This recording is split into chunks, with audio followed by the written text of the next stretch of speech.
শুক্রবার জুমার দিন দুপুর 12টা থেকে 2টার মধ্যে এই ছোট্ট দোয়াটি কেউ যদি 11 বার পাঠ করে, এরপরে সে আল্লাহর কাছে যা চাইবে আল্লাহ পাক তাকে তাই দান করবে।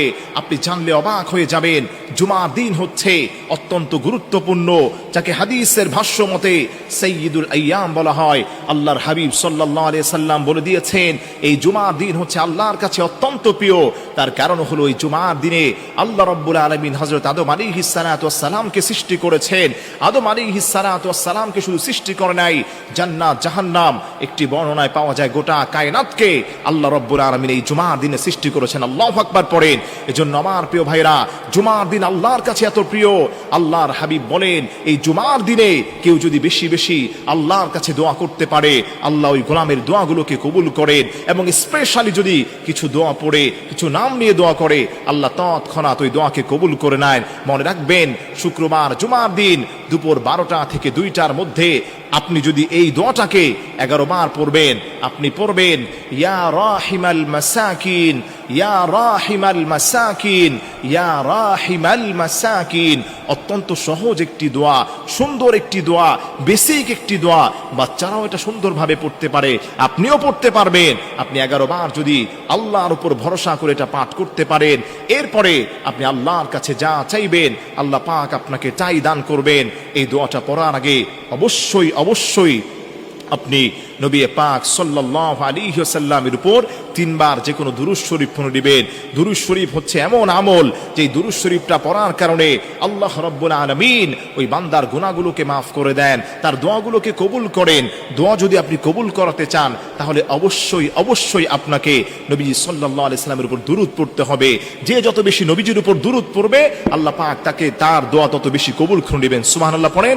একটি হাদিসের মধ্যে পাওয়া যায়, আল্লাহর যেই গোলামটা আল্লাহর হাবিবের উপর দুরূদ শরীফ পড়ার পরে আল্লাহর কাছে হাত উঠিয়ে যা চাইবে আল্লাহ পাক তাকে তাই দান করবেন। কেউ যদি দোয়া করার পূর্বে আল্লাহর হাবিবের উপর দুরূদ শরীফ না পড়ে, ওই দোয়াটা মুআল্লাকুন ফিস সামা, আসমান এবং জমিনের মধ্যবর্তী স্থান এটা ভাসমান থাকে, ওই দোয়াকে কবুল করা হয় না। এজন্য আমার প্রিয় ভাইরা, আপনি যখনই শুক্রবার পাবেন, জুমার দিন দুপুর 12টা থেকে 2টার মধ্যে, অবশ্যই আপনি প্রথমে আল্লাহর হাবিব সাল্লাল্লাহু আলাইহি সাল্লামের উপর 3 বার দুরূদ শরীফ পড়বেন। দুরূদ ইব্রাহিম পড়তে পারেন, সাল্লাল্লাহু আলাইহি ওয়াসাল্লাম এই দুরূদটাও আপনি পড়তে পারেন। এরপরে হাতে গুনে গুনে আপনি 11 বার পড়বেন, ইয়া রাহিমাল মাসাকিন, ইয়া রাহিমাল মাসাকিন, ইয়া রাহিমাল মাসাকিন। এই ছোট্ট দোয়াটি আপনি 11 বার পাঠ করে আবারও 3 বার নবী পাক সাল্লাল্লাহু আলাইহি সাল্লামের উপর দুরূদ শরীফ পেশ করবেন। আল্লাহর কসম খেয়ে বলি, বুলেটের গুলি মিস হতে পারে, এই দোয়া কখনোই মিস হবে না। আপনি আল্লাহর কাছে হাত উঠিয়ে বলবেন, আল্লাহ হে, আমার দুনিয়াতে কেউ নাই, সবাই আমার বিরুদ্ধাচরণ করে, শত্রু লেগে গেছে, মানুষ আমার ক্ষতি করতে চায়। আল্লাহ বলে, গোলাম তোর জন্য আমি যথেষ্ট। আল্লাহ যদি আপনার জন্য যথেষ্ট হয়ে যায়, আল্লাহ যদি আপনার জন্য একমাত্র জিম্মাদার হয়ে যান, তাহলে এই পৃথিবীর কোনো পরাশক্তি আপনার কোনো ক্ষতি করতে পারবে না।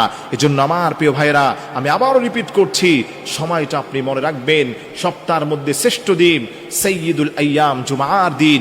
এই জুমার দিনে আপনি এই ছোট্ট আমলটি করে দেখেন, মনের আশা পূর্ণ হয়ে যাবে, ব্যথা বেদনা আল্লাহ দূর করে দিবেন, ডিপ্রেশন দূর করে দিবেন। যেই দোয়া করবেন, নবীজি বললেন মুস্তাজিব, ওই গোলামটার সেই দোয়াকেই আল্লাহ পাক কবুল করে নেবেন। তবে শর্ত হলো, পবিত্র স্থানে বসে দোয়াটা করতে হবে, পবিত্র পোশাক পরে দোয়াটা করতে হবে। আল্লাহর উপর পূর্ণ আশা, বিশ্বাস এবং ইয়াকিন যদি আপনার থাকে, তাহলে আপনার দোয়াটাকে আল্লাহ পাক কবুল করবেন। আপনি আল্লাহর কাছে দোয়া করলেন আমতা আমতা ভাবে, কোনো কবুল হওয়ার আশঙ্কা নাই, আপনি তাহলে আপনার দোয়া কবুল হবে না। আপনি ঠিকমতো নামাজ পড়েন না, কোরআনের তিলাওয়াত করেন না, দোয়া কবুল হবে না। দোয়া কবুল হওয়ার জন্য আল্লাহর উপর বিশ্বাস এবং আস্থা আপনাকে রাখতে হবে। শুক্রবার